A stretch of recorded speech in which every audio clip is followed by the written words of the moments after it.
just having so much peace and joy and understanding, and know that that when you're wrong, God knows how to turn your wrongs into rights.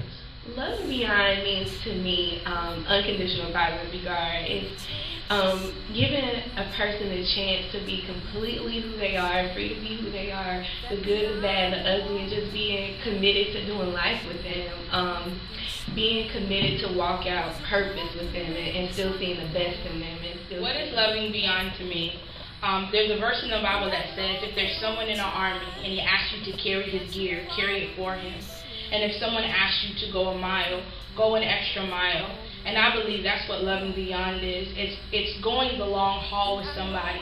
Loving beyond is laying down your life for your friend, and that's looking beyond someone's faults and just loving them unconditionally. I think that's what loving beyond is.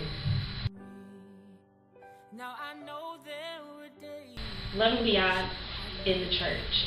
Acts 2:42 and beyond says that they devoted themselves to the apostles' teaching, to fellowship, to breaking of bread and prayer, and they had everything in common, and they distributed their possessions, and no one was in need, and the Lord added to their number daily. I think loving beyond is really seeing a need and leveraging your resources to meet that need and walk alongside of one another, and I think that's what it looks like in the church. As far as what love looks like in the church, the Bible says the just man fallen 7 times.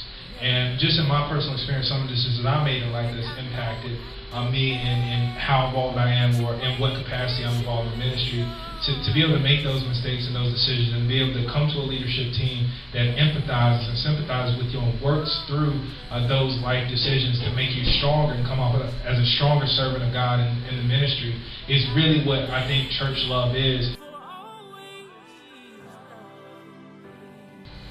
My best friend in my life loved me unconditionally.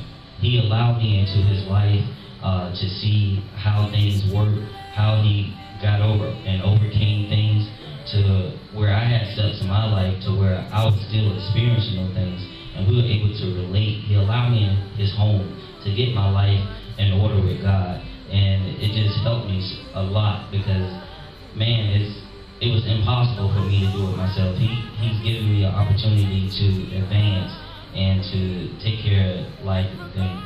I can definitely say that my friends have loved me beyond. There have been many times, even now, where I've been trifling.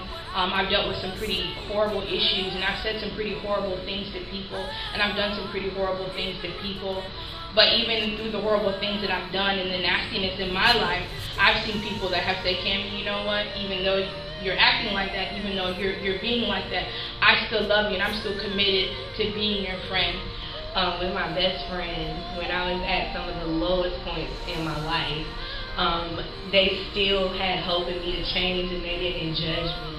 And they still saw the best in me, even though I was living out the worst literally. I was telling them to their face I was going to deliberately do the worst, but they still believed in me and still was committed to being my friend. Someone who's loved me beyond, I think about my mom and my dad.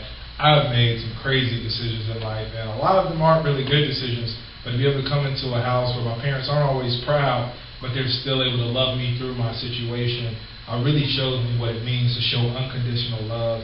It's not about, meeting someone's expectations, but it's about realizing you've fallen short of those expectations, and they still look at you in the same regard and love you in the same way.